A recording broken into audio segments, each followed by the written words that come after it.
Assalamualaikum warahmatullahi wabarakatuh dan selamat sejahtera saya ucapkan kepada penasihat tugasan ini, Cikgu Nik Sulaiha binti Zakaria, dan juga kepada penonton-penonton yang lain. Nama saya ialah Syazana Akila binti Ibrahim dari kelas Bahasa Melayu Kerjaya Sains dan Teknologi Seksyen 32. Pada hari ini, saya ingin menerangkan mengenai salah satu sumber utama berlakunya pencemaran alam sekitar yang acap kali dipandang enteng oleh masyarakat. Apakah sumber yang dimaksudkan itu? Sumber itu adalah minyak motor terpakai. Isu-isu pencemaran alam sekitar yang disebabkan oleh minyak mentah acap kali dibangkitkan oleh masyarakat sehingga membawa kepada pelbagai jenis kajian mendalam untuk mengatasi masalah ini. Jadi, mengapa perhatian dan tahap kebimbangan yang sama tidak diberikan kepada penggunaan minyak motor terpakai? Saya berpendapat hal ini kerana masyarakat tidak mengetahui akan kemudaratan-kemudaratan yang disebabkan oleh penggunaan minyak motor terpakai. Oleh itu, video ini bertujuan untuk menerangkan implikasi-implikasi penggunaan minyak motor terpakai terhadap alam sekitar dan juga kesihatan. Sebelum kita beransur dengan lebih lanjut, adalah lebih baik sekiranya saya memperkenalkan terlebih dahulu apa itu minyak motor terpakai. Minyak motor terpakai, seperti namanya sendiri, adalah minyak motor berasaskan petroleum yang telah digunakan dan dikitar semula menghasilkan produk minyak baharu yang digunakan dalam aktiviti-aktiviti perindustrian dan trafik otomotif. Jadi, apakah kandungan yang terkandung di dalam minyak motor terpakai ini yang menyebabkannya suatu bahan pencemaran yang sangat bahaya? Minyak motor terpakai mengandungi serpihan-serpihan logam terpakai, hidrokarbon aromatik polinuklear dan kandungan tinggi pelbagai logam berat yang sangat bahaya terhadap kesihatan dan alam sekitar. Sekarang, berbalik kepada agenda utama kita, iaitu penerangan mengenai implikasi-implikasi penggunaan minyak motor terpakai. Antara natijah utama yang disebabkan oleh penggunaan minyak motor terpakai terhadap alam sekitar adalah ketegangan oksigen dan gangguan kitar nitrogen di atmosfera. Setiap hari, sekurang-kurangnya 1/3 daripada minyak yang terkandung dalam enjin-enjin kenderaan akan tumpah ke atas permukaan jalan raya, dan minyak ini akan terus kekal berada di atas permukaan jalan raya ini kerana kadar penjejatan yang rendah.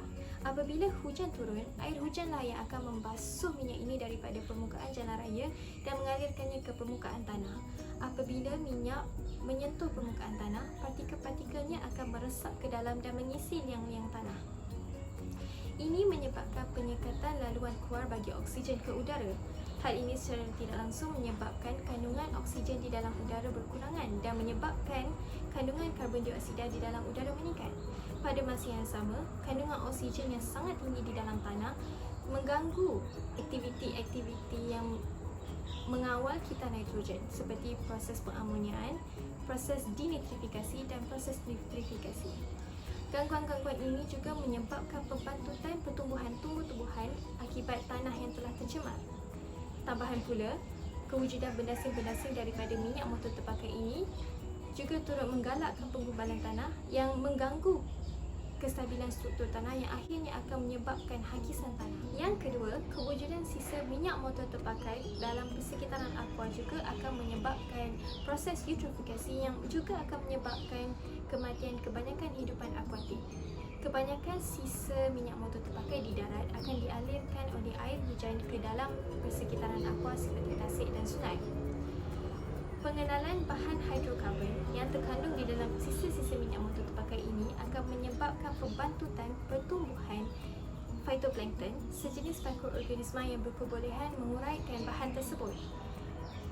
Disebabkan tiada lagi kewujudan phytoplankton itu, kandungan hidrokarbon di dalam persekitaran aqua akan meningkat dan ini menyebabkan penggalakan pertumbuhan alga yang tak terkawal. Populasi alga yang tinggi ini akan meningkatkan pelepasan karbon dioksida dan menyebabkan kawasan persekitaran aqua itu tidak lagi sesuai untuk didiami oleh hidupan akuatik yang akhirnya akan menyebabkan kematian.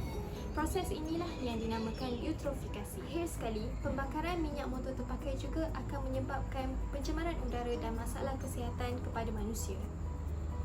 Apabila minyak motor terpakai ini dibakar, elemen-elemen logam berat yang terkandung di dalamnya akan dibebaskan ke udara dalam bentuk partikel-partikel habuk. Selain itu, pembakaran minyak motor terpakai juga akan membebaskan gas-gas toksik seperti gas-gas sulfur dioksida, nitrik oksida dan hidrogen klorida. Bahan-bahan toksik ini mempunyai kadar peresapan yang sangat tinggi di mana ia akan mudah meresap ke dalam tubuh badan manusia melalui liang-liang pernafasan dan liang-liang yang terdapat pada kulit. Pengenalan bahan-bahan toksik di dalam tubuh badan manusia akan menyebabkan pelbagai penyakit kronik seperti kanser paru-paru, kanser kulit ataupun kematian. Pengenalan bahan-bahan toksik ini ke dalam tubuh ibu-ibu yang sedang hamil akan menyebabkan kecacatan kepada pelbagai anggota badan bayi dan juga kematian. Antara kecacatan tersebut adalah kerencatan pada otak dan mata, pembentukan tulang yang tidak lengkap dan penyakit kulit yang sangat kronik. Berdasarkan kajian-kajian lepas, bayi-bayi yang dilahirkan dengan ketidaknormalan tersebut akan mempunyai jangka hayat yang sangat pendek, iaitu sekitar 2 hingga 6 bulan sahaja. Berdasarkan penerangan saya sebentar tadi, sudah terang lagi bersuluh bahawa penggunaan minyak motor terpakai mempunyai pelbagai impak yang sangat bahaya terhadap alam sekitar dan kesihatan manusia. Pihak berkuasa sedang berusaha sedaya upaya untuk menguatkuasakan undang-undang untuk mengurangkan penggunaan minyak motor terpakai. Namun begitu, segala usaha pihak autoriti tidak akan berkesan sekiranya masyarakat sendiri masih mengamalkan sikap sampai lewa terhadap isu ini. Masyarakat seharusnya cuba untuk mengamalkan sikap berkongsi kenderaan dan memanfaatkan kenderaan-kenderaan awam untuk mengurangkan penggunaan minyak motor terpakai.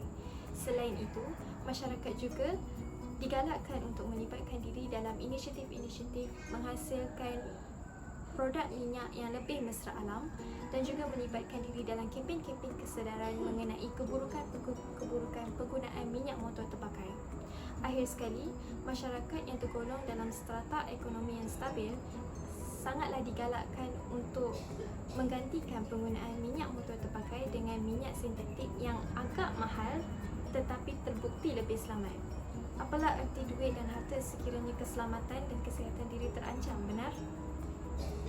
Dengan itu, saya berharap bahawa dengan penerangan saya mengenai implikasi-implikasi penggunaan minyak motor terpakai berserta dengan pesanan khidmat masyarakat yang saya usungkan bersama video ini, masyarakat tidak lagi memandang enteng isu-isu pencemaran yang disebabkan oleh minyak motor terpakai ini. Maka dengan itu, saya akhiri video ini dengan ucapan terima kasih kepada penasihat tugasan ini, Cikgu Nik Zulaiha, kerana sudi meluangkan masa untuk menonton video ini. Dan begitu juga dengan penonton-penonton yang lain. Sekian, wabillahi taufiq wal hidayah. Wassalamualaikum warahmatullahi wabarakatuh.